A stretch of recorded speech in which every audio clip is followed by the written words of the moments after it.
Quelle est la toute première chose à faire si votre conjoint décède avant vous? La plupart des gens n'ont pas de réponse claire à cette question.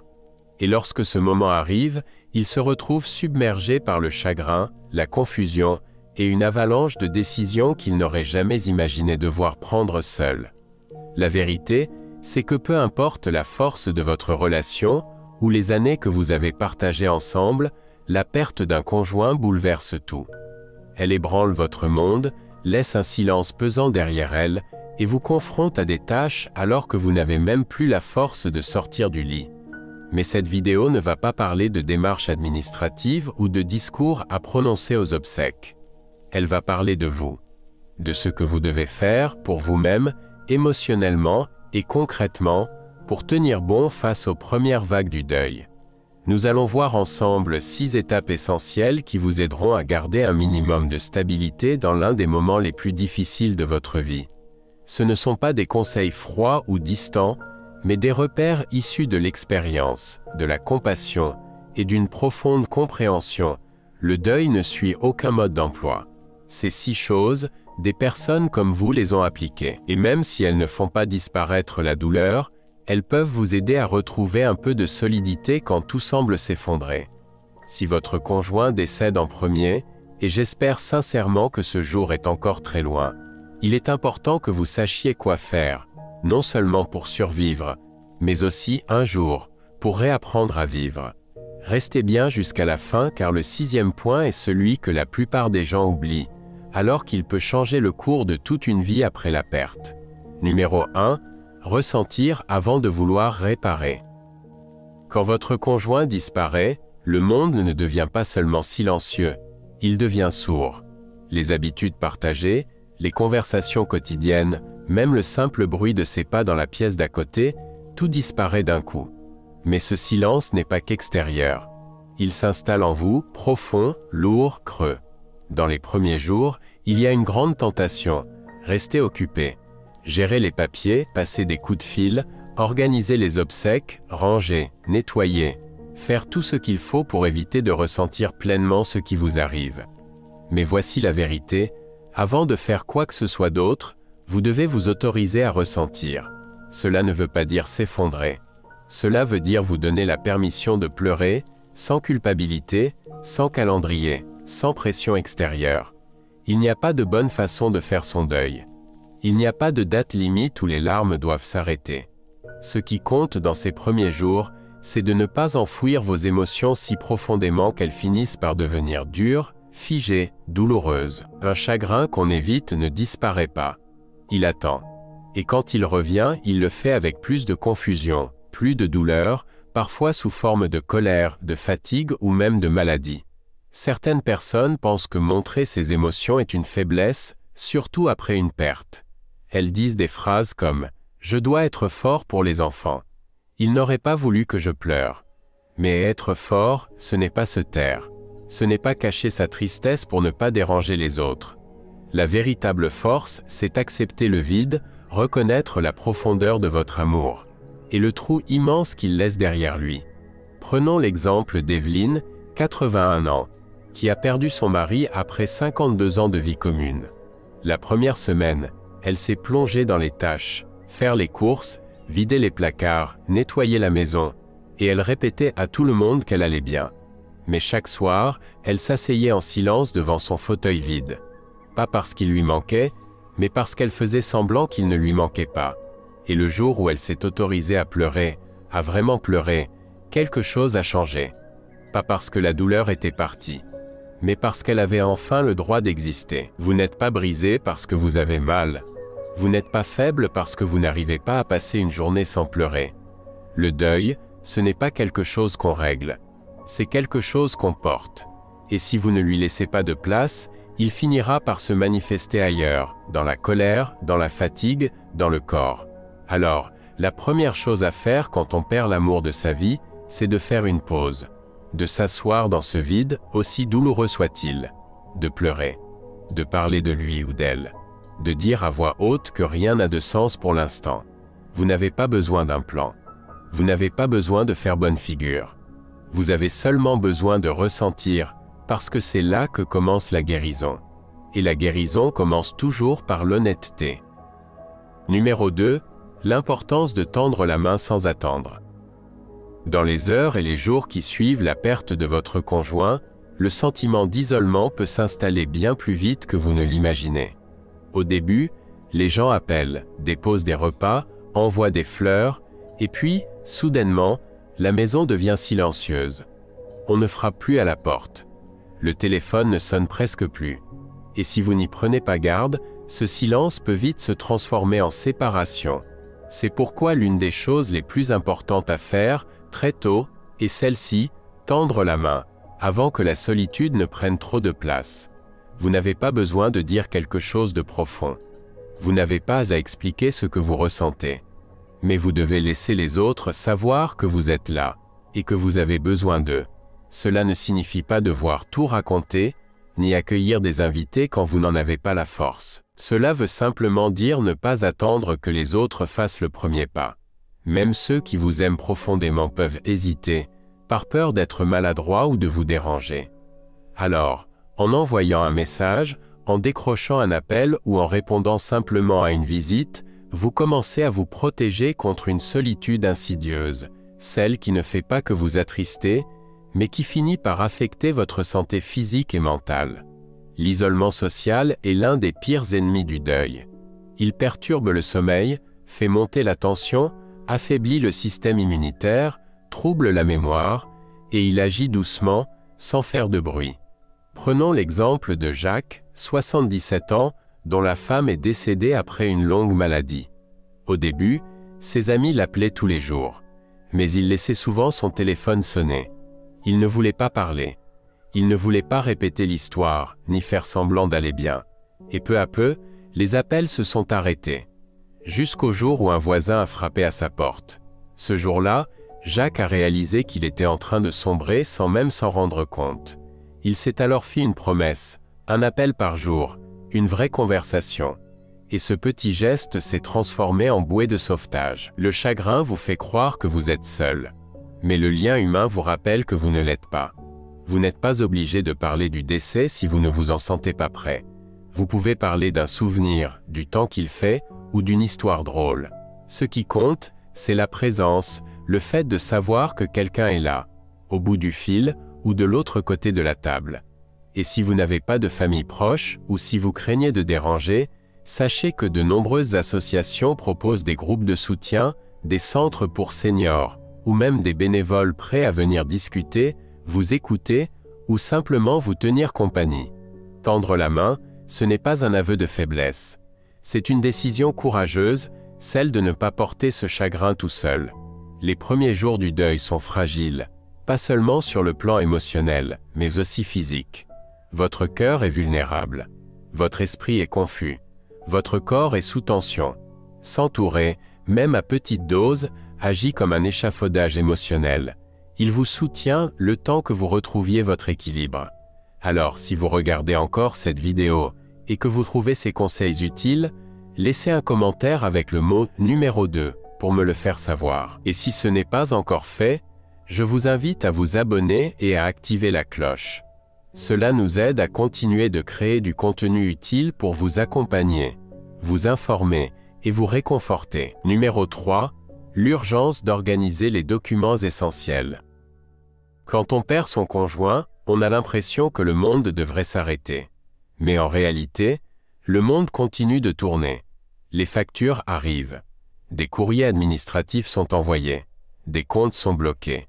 Et en plein deuil, alors que vous n'avez ni la tête ni le cœur à cela, vous vous retrouvez à devoir répondre à des questions difficiles, à prendre des décisions pour lesquelles vous ne vous sentez pas prêt.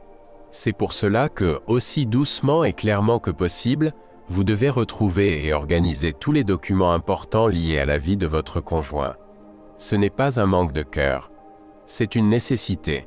Il faudra mettre la main sur le testament, les polices d'assurance, les coordonnées bancaires, le livret de famille ou l'acte de mariage, l'acte de décès, les documents concernant un bien immobilier, une pension de retraite ou un dossier militaire.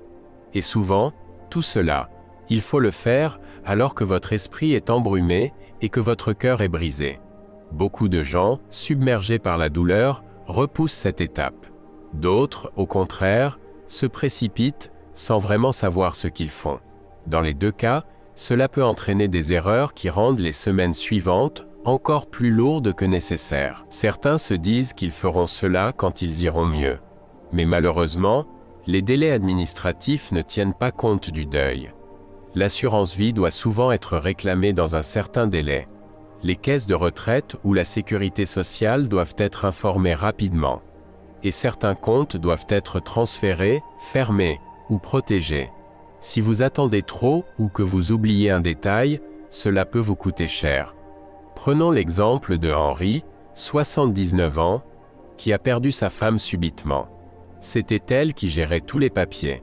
Après sa mort, Henri n'avait aucune idée d'où se trouvait la police d'assurance. Il a mis des semaines à la retrouver, au fond d'un tiroir, dans la pièce où elle faisait de la couture.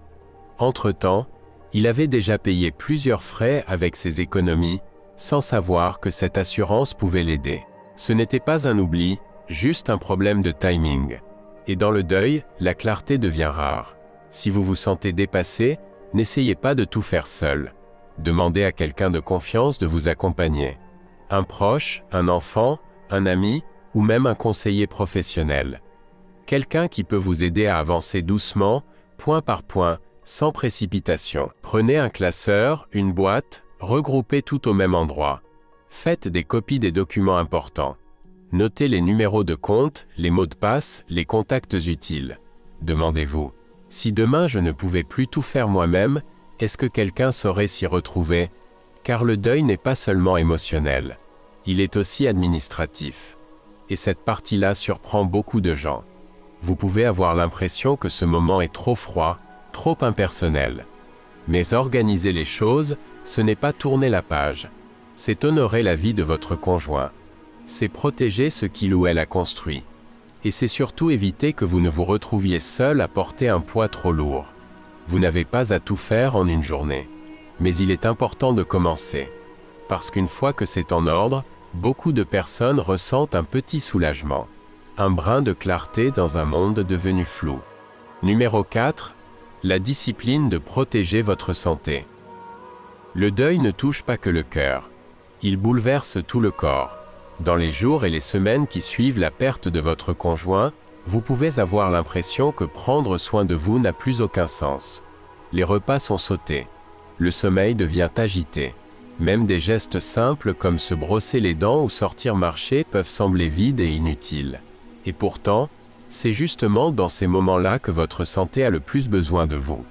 La perte d'un époux ou d'une épouse ne fait pas que briser les habitudes, elle fragilise profondément le corps. Beaucoup de seniors veufs subissent une perte de poids soudaine, une fatigue chronique, des troubles digestifs, une sensation d'oppression dans la poitrine ou des trous de mémoire. Pas à cause d'une maladie, mais parce que le chagrin agit comme un stress intense auquel le corps ne sait pas toujours comment réagir. Et si ce stress s'installe, il peut affaiblir votre système immunitaire, faire grimper la tension artérielle, dérégler vos hormones et aggraver des problèmes de santé déjà existants. Le deuil est réel. Et son impact physique aussi.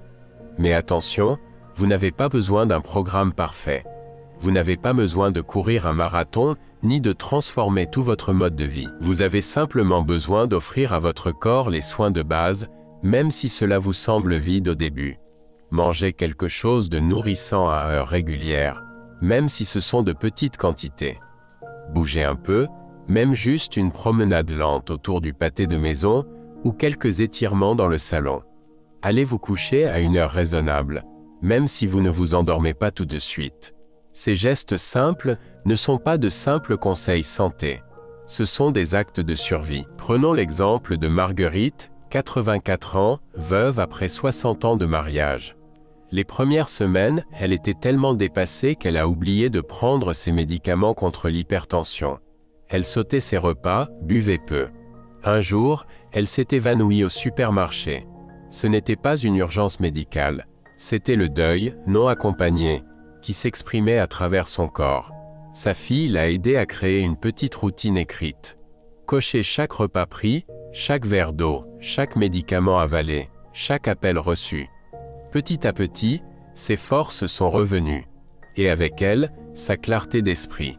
Il y a un conseil que donnent souvent les psychologues spécialisés dans le deuil. Quand tu ne sais pas quoi faire, occupe-toi de l'animal en toi, nourris-le, fais-le boire, laisse-le se reposer, laisse-le bouger, parce que, au fond, ton corps cherche à retrouver un équilibre, et il a besoin de toi. Tu n'as pas faim? Mange quand même. Tu ne ressens pas la fatigue? Allonge-toi quand même. Tu n'as pas envie de t'habiller? Fais-le quand même. Pas pour faire semblant d'aller bien, mais pour retrouver des forces, une petite décision après l'autre. Et surtout, n'hésitez pas à parler à votre médecin. Même si vous pensez que ce n'est que le stress, faire un point de santé, simplement parler, peut vous recentrer. Cela vous rappelle une chose essentielle. Vous êtes encore là. Et vous méritez qu'on prenne soin de vous. Prendre soin de vous ne veut pas dire tourner la page. Cela ne veut pas dire oublier. Cela veut dire ne pas vous perdre en cours de route. Cela veut dire honorer celui ou celle que vous avez perdu, en prenant soin de vous. Si vous êtes encore en train de regarder cette vidéo et que vous trouvez ces conseils utiles, écrivez numéro 4 dans les commentaires pour me faire savoir que vous êtes là. Et si ce n'est pas encore fait, je vous invite à vous abonner et à activer la cloche pour ne manquer aucune de nos prochaines vidéos. Votre soutien nous aide à continuer à créer du contenu de qualité pour vous informer et vous accompagner. Maintenant, passons au numéro 5, le danger des décisions précipitées après une perte.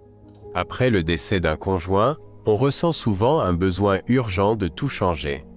Vous pourriez être tenté de vendre la maison, de déménager près de vos enfants, de vous débarrasser des affaires de votre partenaire ou de prendre des décisions financières importantes, juste pour échapper aux souvenirs. C'est compréhensible. Quand tout bascule, changer d'environnement semble parfois être le seul moyen de reprendre un semblant de contrôle. Mais voici la réalité.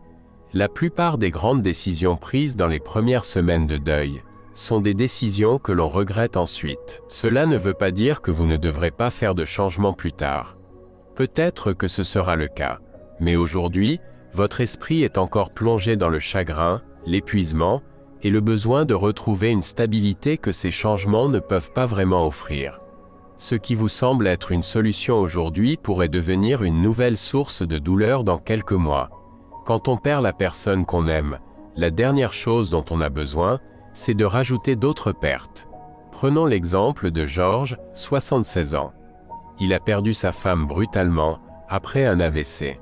2 semaines plus tard, ils vendaient leur maison et s'installaient dans un petit appartement près de chez son fils, persuadés que cela l'aiderait à se sentir moins seul. Mais une fois le choc passé, Georges s'est retrouvé envahi par les regrets. Ses voisins lui manquaient, son jardin lui manquait, et surtout, la cuisine qu'ils avaient rénovée ensemble lui manquait. L'appartement était pratique, oui, mais il s'y sentait étranger. Et maintenant, il devait pleurer à la fois la perte de sa femme et la perte du lieu où ils avaient construit leur vie. Le deuil a besoin d'espace, et cet espace comprend aussi du temps avant de prendre des décisions irréversibles. Vous n'êtes pas obligé de laisser les photos en place pour toujours, mais vous n'avez pas besoin de les enlever demain non plus. Vous n'avez pas à décider immédiatement si vous gardez la maison, si vous clôturez les comptes ou si vous distribuez ces affaires.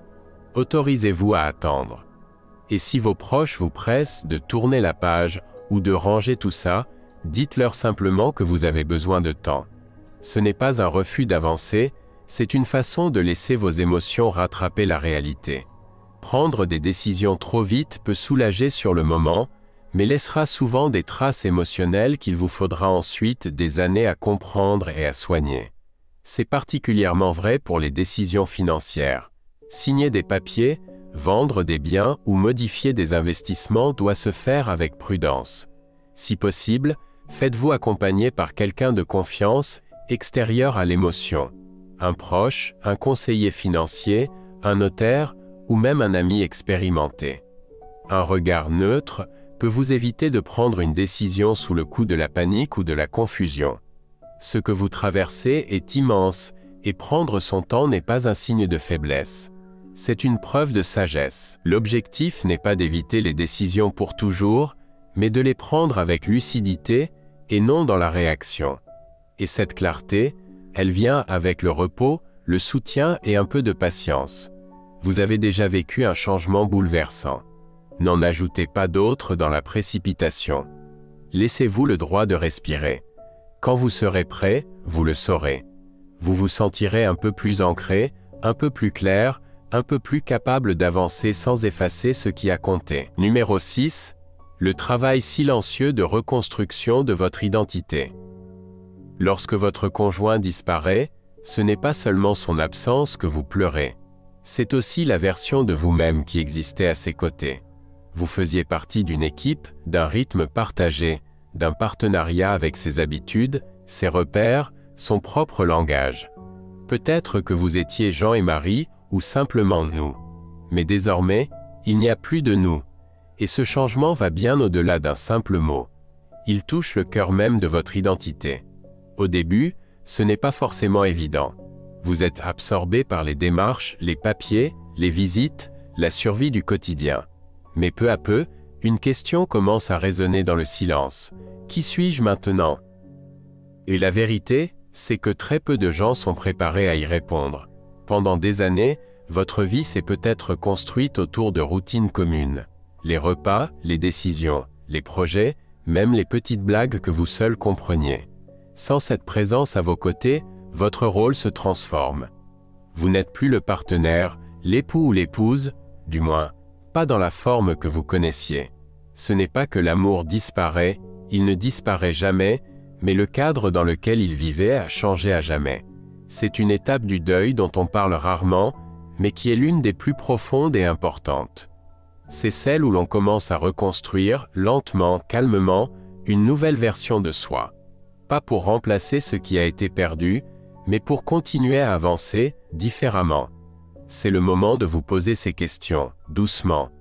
Qu'est-ce que j'aime aujourd'hui? Qu'est-ce que la paix signifie pour moi maintenant? De quoi ai-je envie pour les années qui viennent? Même si elle ne ressemble pas à ce que j'avais imaginé, prenons l'exemple d'Irène, 82 ans, qui a perdu son mari après 55 ans de vie commune. Au début, elle a tout laissé en place. Ses chaussons près de la porte, sa tasse de café sur le comptoir. Elle ne pouvait tout simplement pas imaginer vivre sans lui. Mais quelques mois plus tard, elle a recommencé à peindre. Une passion qu'elle n'avait pas touchée depuis ses 20 ans. Pas pour oublier, pas pour se distraire, mais pour reconnecter avec une partie d'elle-même qu'elle avait laissée de côté. Cela ne voulait pas dire qu'elle aimait moins son mari. Cela voulait dire qu'elle était toujours vivante, et qu'elle avait le droit de continuer à vivre. Vous avez le droit de changer, le droit de grandir, le droit de devenir quelqu'un de nouveau, tout en portant avec vous les souvenirs de ce que vous étiez à deux. Reconstruire votre identité ne trahit pas le passé. Au contraire, cela l'honore, en continuant à avancer avec conscience et respect. Peut-être que cela veut dire rejoindre un groupe, voyager là où vous avez toujours rêvé d'aller, lire un nouveau genre de livre, rencontrer de nouvelles personnes, ou tout simplement apprendre à être bien dans votre propre compagnie. Ce ne sont pas des substituts à l'amour perdu. Ce sont des réponses à la vie. Vous n'avez pas à tout comprendre maintenant. En vérité, vous ne comprendrez pas tout de suite. L'identité après un deuil, c'est quelque chose qu'on redécouvre petit à petit, jour après jour. Mais chaque petit pas, chaque nouvelle habitude, chaque curiosité naissante, est une façon de réécrire votre histoire. Vous n'êtes pas seulement la personne que vous étiez avec votre conjoint. Vous êtes aussi celle que vous êtes en train de devenir sans lui. Et cette version de vous mérite autant de soins, d'attention et d'amour que celle d'avant. Si vous êtes encore là et que vous trouvez ces conseils utiles, écrivez numéro 6 en commentaire pour me le faire savoir. Et si ce n'est pas encore fait, je vous invite à vous abonner à la chaîne et à activer la cloche pour ne manquer aucune de nos prochaines vidéos. Votre soutien nous aide à continuer à créer du contenu utile, bienveillant et inspirant. Merci d'être avec nous, et passons maintenant à la suite. Dernière réflexion. Perdre son conjoint, c'est l'une des blessures les plus profondes que la vie puisse infliger. Ce n'est pas seulement la personne que vous aimez qui disparaît, c'est le rythme de vos journées, le son de votre maison, le réconfort d'être compris sans même avoir à parler. Rien ne vous prépare à ce silence. et rien ne le comble totalement. Mais aussi douloureux que cela soit, il existe des gestes simples, humains, pleins de compassion, qui peuvent vous aider à traverser la tempête et petit à petit, à recommencer à vivre. Les 6 étapes dont nous avons parlé aujourd'hui ne sont pas des règles à suivre. Ce sont des points d'ancrage. Des repères pour vous aider à rester debout quand le chagrin devient trop lourd. Ressentir avant de vouloir réparer. Tendre la main avant de vous isoler. Organiser les documents essentiels. Prendre soin de votre santé. Éviter les décisions précipitées. Et enfin, reconstruire doucement votre identité. Aucune de ces étapes n'est facile. Mais chacune d'entre elles compte. Vous n'avez pas besoin d'être parfait. Vous n'avez pas besoin d'aller vite. Vous avez simplement besoin de continuer. Un jour à la fois. Et si vous ne deviez retenir qu'une seule chose de cette vidéo, que ce soit celle-ci, vous n'êtes pas seul. D'autres ont vécu cette perte. D'autres sont en train de la vivre. Et tous, comme vous, cherchent à avancer avec un cœur brisé, mais encore capable d'aimer, de guérir, de vivre. Le deuil ne signifie pas que votre histoire est finie. Il signifie que vous entrez dans un nouveau chapitre. Un chapitre que vous n'avez pas choisi. Un chapitre que vous n'auriez jamais voulu écrire. Mais un chapitre qui vous appartient malgré tout. Et dans ce chapitre, vous avez le droit de choisir ce que sera la guérison. Ce que signifie l'amour, même après l'absence. Et ce que la vie peut encore devenir, même quand le cœur n'est plus tout à fait intact. Merci d'avoir été avec nous aujourd'hui. Nous aimerions beaucoup vous lire. Laissez un commentaire ci-dessous pour partager ce que vous avez retenu et comment vous comptez l'utiliser dans votre propre vie. Vos mots sont importants, alors n'hésitez pas. Lire vos commentaires nous donne chaque jour du courage et de la motivation pour continuer. Et si vous avez apprécié cette vidéo, n'oubliez pas de cliquer sur j'aime, de vous abonner à la chaîne et d'activer la cloche pour ne manquer aucun de nos futurs contenus. Merci d'avoir regardé cette vidéo et à très bientôt.